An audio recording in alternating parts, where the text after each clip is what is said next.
What's going on everyone, and welcome back to the channel for another Star Wars Battlefront 2 video. And in today's video we have a lot to discuss. We're going to be wrapping up the Clone Wars content for Battlefront 2 as it has officially come to an end, and DICE are now moving on to other content from the original trilogy and the sequel trilogy. We're also going to be discussing and doing a bit of speculating on what content we could realistically see in 2020, and taking all things into account.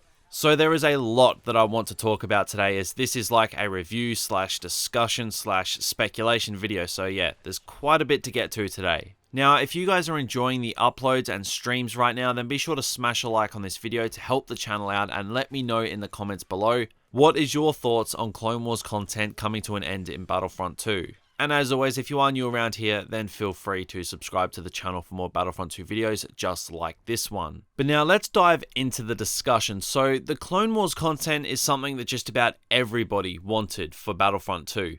DICE heard the cries eventually and they delivered. The content was stretched, but I mean, at the end of the day, we got it all. Now, I think DICE done a very good job with the Clone Wars content, seeing as they do have like a skeleton developer crew, and they provided us all the content we were after, and they provided it at the highest possible quality, and I think Felucia is a glowing example of that. They truly gave us some amazing content, and it all started with the announcement at EA Play last year, with the announcement of the Clone Wars content coming over the next year. Now, all of that content is in the game now, and some. So now that that is all completed, DICE are moving on. They're moving on to the original trilogy, they're moving on to the sequel trilogy, and other forms of content. So if we look back, and the Clone Wars content we did receive, I'll list it all off now. We got Geonosis, General Grievous, Obi-Wan Kenobi, Count Dooku, Anakin Skywalker, Felucia, Clone Commandos, ARC Troopers, Droidekas, Commando Droids, Vehicles, and Capital Supremacy.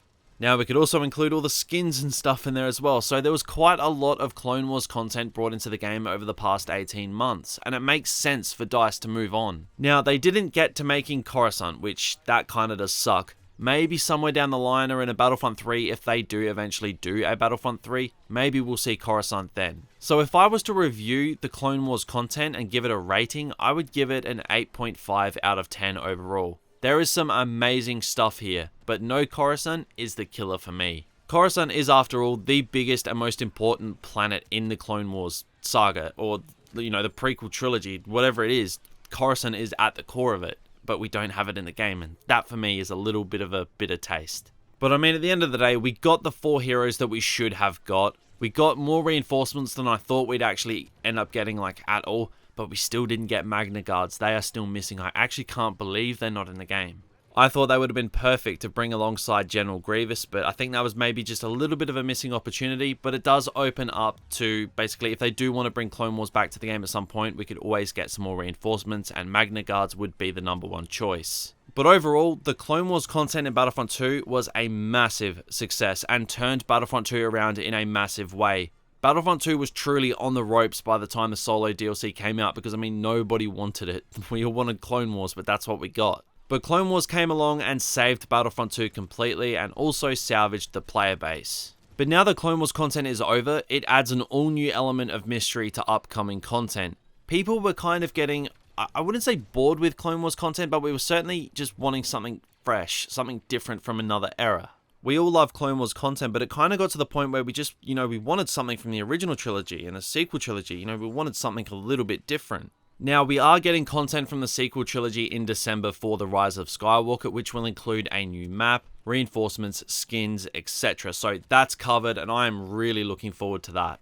And I imagine most people are looking forward to it. Like, even if you don't like the Disney sequel trilogy, then, you know what, you can still enjoy the content in Battlefront 2. Like, I know people who love Crate, it's one of their favorite maps, but they don't like The Last Jedi. So, I mean, I think that's the mindset people need to take here. But 2020 is open to have some incredible content added to the game from the original trilogy, and in between the gaps in other time eras. Now, the first bit of content that I want to talk about for 2020 that I truly believe will come to the game is Rogue One content. Now, this will of course include Jyn Erso, Director Orson Krennic, and Scarif. Now, I don't know about you guys, but I have developed a really strong appreciation for Rogue One, the film, and the content we got in Battlefront 2015. Director Orson Krennic and Jyn Erso were two of my favourite aspects of the films and the game, and it would be great to see these two come to Battlefront 2 because they are really, really good characters actually. And I definitely believe that they have a place in Battlefront 2. As for Scarif, I truly believe that a Scarif map for Battlefront 2 could be a massive deal for the game, especially if they brought it into Capital Supremacy, where we could have starfighters flying to, take down the gate or whatever it's called, and then going down to ground combat or vice versa. I think Scarif would be like one of the ultimate maps for the Galactic Civil War for Capital Supremacy. I think it just fits absolutely perfectly. So Rogue One content, I'd say, is probably, in my opinion, a 60 to 70% chance of coming to the game in 2020. Now, also, the other bit of content that I think will come to Battlefront 2 in 2020 is from the Mandalorian TV show. Now, we have our new Mandalorian character. I can't actually remember his name, but he is played by Pedro Pascal, which I love Pedro Pascal, so I'm looking forward to it. I would love to see Pedro Pascal record some voice lines for Battlefront 2 for this character. And alongside him, we could have Moff Gideon, who is the rumored antagonist for the Mandalorian TV show. So there's two potential heroes right there. We could also see new maps and skins, etc. Everything that we've seen in the trailer could potentially come into Battlefront 2 at some point. And honestly, it would not actually surprise me. DICE have released content alongside every single film since they have made Battlefront games. This goes for Battlefront 2015 and Battlefront 2. So hopefully it is the same for the TV shows. Now, we do have Kenobi and the Cassian Andor series, further down the line, but that's like 2021 sort of stuff. But if you ask me, Mandalorian and Rogue One content is super likely. That's just if you ask me. I truly believe that those will both come into the game in 2020. But, you can hold me on my word and actually see if I'm right eventually down the line. Because, Rogue One has been hanging around in leaks since launch. Krennic and Jyn could just easily be ported over for Battlefront 2. They'd obviously have to be redesigned, don't get me wrong, but they wouldn't have to build a hero from the ground up, and I think that's really important. And the same goes for Scarif. They wouldn't really have to build it from the ground up, they just have to make it so it could suit Galactic Assault or Capital Supremacy. So they could definitely take some shortcuts with the content here, and it would still be good, high quality content. Now, moving on, I mentioned Battlefront 2 having content coming alongside films and TV shows. Now, Clone Wars Season 7 drops next year, so that again opens up a massive opportunity. We could once again see more Clone Wars content eventually down the line. Now, Ben did say that they were moving on from Clone Wars content, but he wasn't ruling out that it could eventually come back, so this is very, very possible.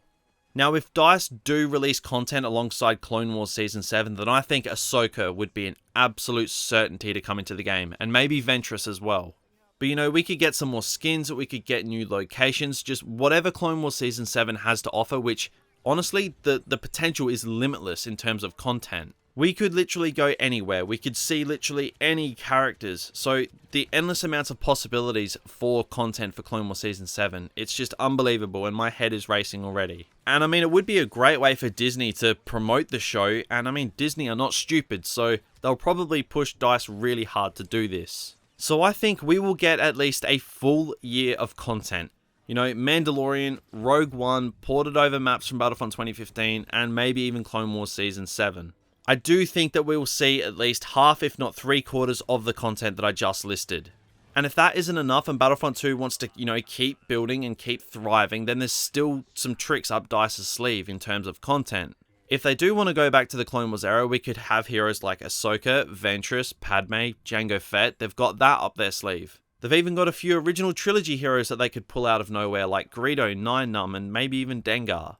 And if we want to talk, Clone Wars maps, we could have like Umbara, Coruscant, Utapau. There's no shortage of content here. I literally just went off just listing off a ton of things that they could potentially add.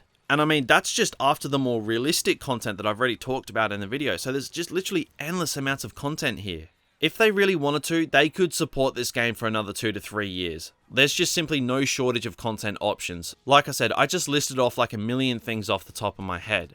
But if I'm honest, I think EA will probably want a fresh start by then with a Battlefront 3. So I would not worry about Battlefront 2 dying because there are so many options for content. But I do think that Battlefront 2 will die on its own terms, when EA or Disney axe the game to move on to another game. Like I said, there's just too many options to hold interest in terms of content. So the game will not die because players get bored, it's only going to die at EA's or Disney's axe. So guys, what do you all think of this? What do you think of Clone Wars content coming to an end? At least for now. And what do you think of the potential 2020 content I discussed in this video? Let me know in the comment section below. And if you did enjoy this video, then be sure to leave a like to help out the channel and subscribe if you are new.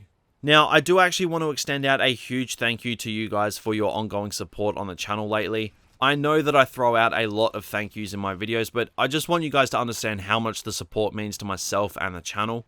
It's really motivating to see all the kind words and support that you guys are giving out. So again, a massive thank you to you all for supporting the channel. It does not go unnoticed. But guys, that is going to wrap this review slash discussion slash speculation video up. So thank you all for watching. I hope you all have a great day, and I'll talk to you all again real soon.